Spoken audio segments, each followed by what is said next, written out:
Thank you, Mr. Chairman.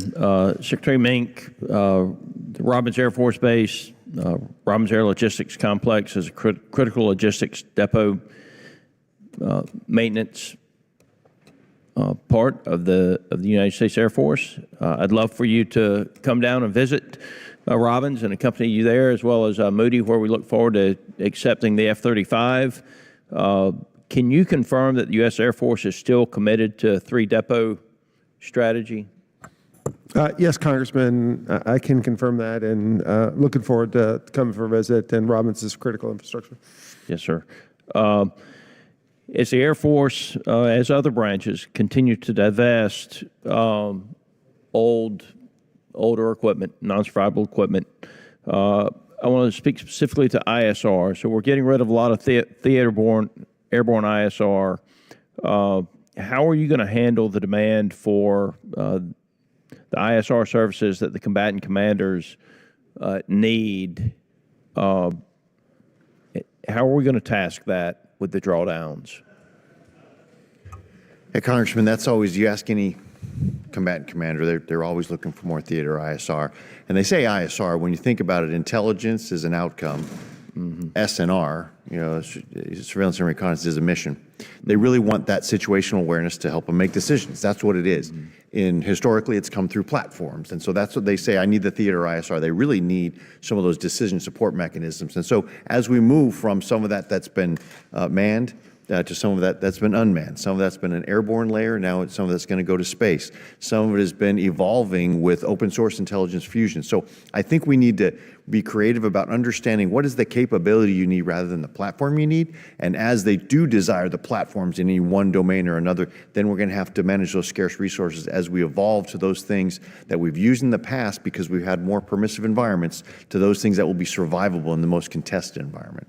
I agree with you on that. I would also tell you, though, that we have the Western Hemisphere. We have large areas of Africa that we do have systems that are capable of operating in those areas, and we're drawing down those systems in the belief that we're going to have other systems. And I do worry that we draw down faster than we put up. And when it comes to carrying out the mission, we're collecting a tremendous amount of data in the new platforms. That data has to be processed and turned into information to carry out the mission on the ground. And so there are a lot of steps there, and we have to get every one of them right, because any missing link, causes a problem for, the troops that are carrying out the mission on the ground. One last question, the training ranges. This was brought up during the confirmation hearing of General Kane. He highlighted how the training ranges are inadequate to prepare both air and space forces for our modern adversaries. How do you intend to better incorporate low-cost electronic warfare targets and decoys to better replicate near-peer adversaries?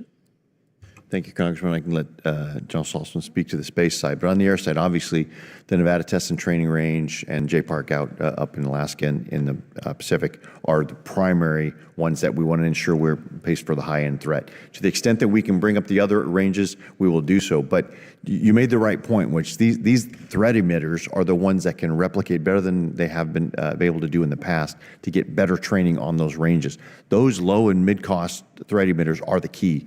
And as we do that, we also need to look into the procurement of those emitters, just like we're doing everything else. Think about open systems, modular architecture that allows us to take new technologies as a new characterization of threats changes, that we need to be able to adapt so the emitters that we have today aren't obsolete tomorrow. So those are the answer. You hit the answer. Getting more of those emitters, putting them on the ranges, and being able to exercise them is going to be the key going forward. And that's our path. General Saltzman, briefly. Yes, sir. I would just add to that we're investing heavily in digital ranges to make sure that the operators have the threat replication to practice their tactics. But we're also looking at on-orbit capabilities, both for live test as well as training, to make sure we get live data to better build the models that go into our digital ranges. Gentlemen, thank you. Gentlemen.